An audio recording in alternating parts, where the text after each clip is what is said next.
Okay, here we go. Unboxing video, finally, for the Bloss Sabres that I've got. This is looking really, really fun. Short story, I have been waiting for these for like a year or more. Now, most of this is not to do with the fact of Bloss.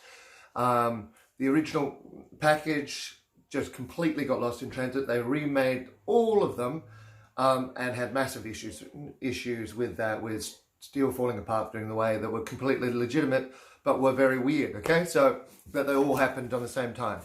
And I've been stressing about these turning up. So here they are. So we have a whole pile of the Bloss Sabres. First up,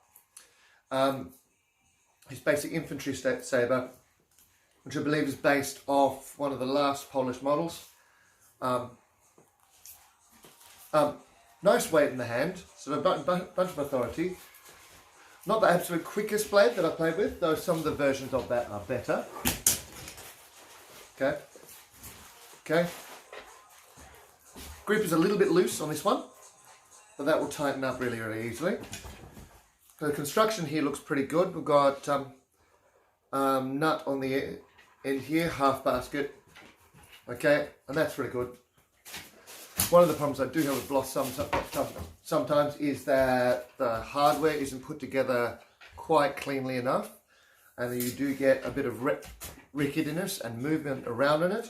This one sounds good, but that's easily fixed with just a leather washer and tightening it up a bit, so it's not a really big issue or like a game breaker for me. And the fact that you can actually take them apart is really cool. Okay, so we've got a bunch of these, a couple of different types. And now here's where so those are really nice, really solid sabres. Look to be a lot of fun to play with. Balance is good. Edges really nice and robust. A little bit of work on them, hollowing them out slightly to be able to give you fullering and hollowing them out slightly. And the tip, look at this tip. Okay, lovely little, just a little swell tip. Flex like most Bloss stuff is good. This is a little stiffer than regular Bloss blades, but that feels quite easier to flex in my hand. I checked the other ones because I've got 3 of them here. Yep, that one's flexing a little bit easier. It's a little bit easier. Now flex is just, and in these ones, flex is all in the last third. So they're going to be really fun to play with. Now, as I said, here are the places where they really, really shine. And here are the Polish sabres. Got a little yeoman on the back here. So, oh my goodness, this feels beautifully choppy. Okay, and I can't wait to do Murderdays and to smack people with this. Very quick in the hand. Quick in the hand. This would definitely be for ASA here. Probably a sort of favourite sort of model of the sabre. You can see the handle in here.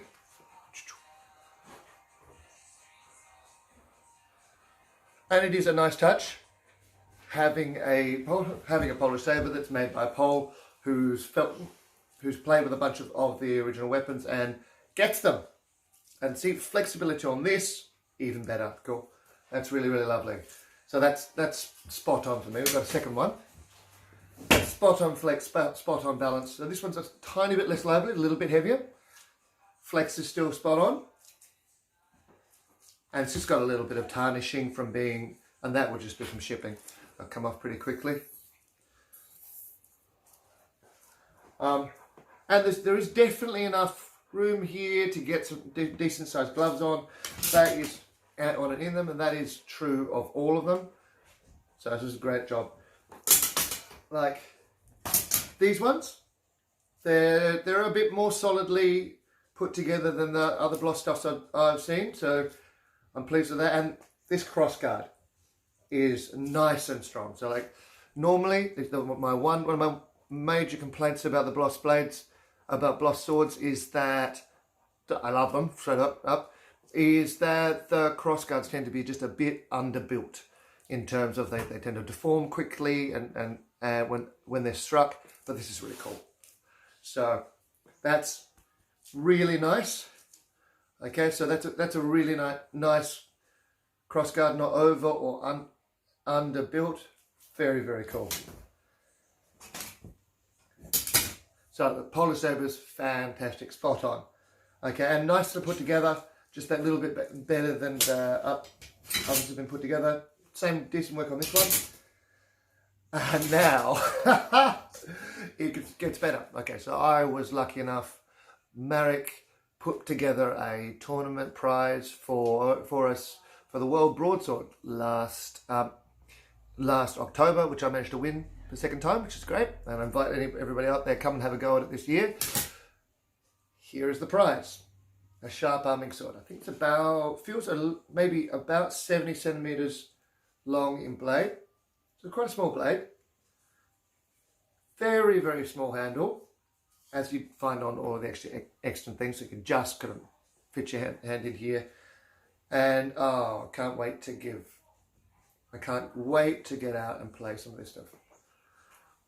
So there you go.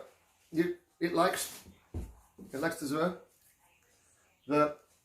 It delivers the short edge over the top like that. Like that a lot.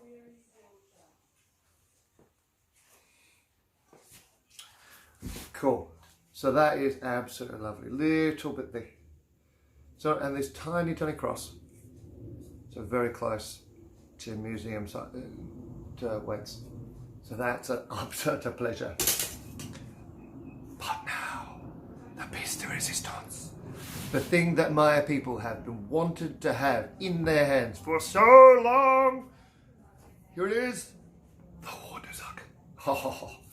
Now, this is already utterly my favourite blade.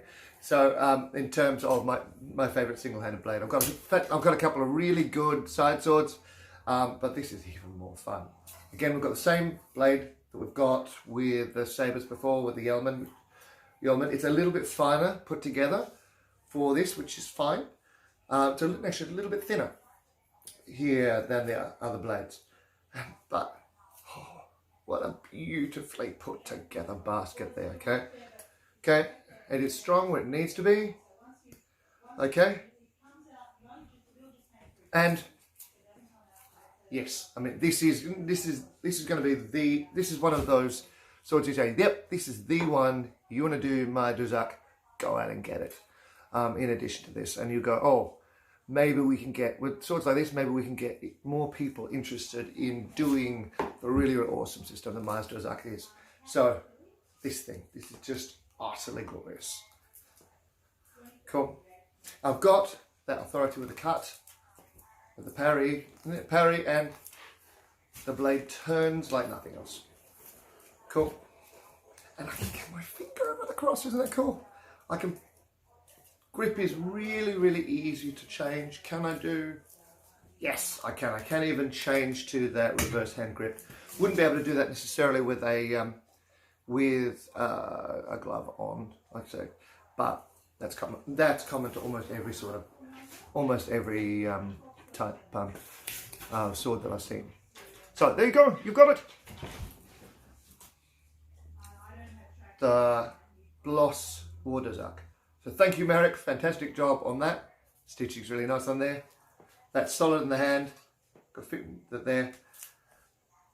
Comes here. This is a little bit bigger. This is a bit wider than I thought. It's particularly a little bit wider on this side, but that's probably not a problem, considering that we want to weight this side a little bit more compared to this side. Most of the swords I've seen, you've just got a tiny little thing, and that means that you've got the sword that's sort of weighted off in this direction. And that doesn't feel, and that's actually not true of this one. So much more balanced than a lot of the sort of half baskets that you get. It's not quite half basket, it's just a complex hilted sword, but much more balanced than the sort of blades that have sort of more protection on the outside than the inside, which is very common. This feels really cool. So go buy Bloss, they're awesome.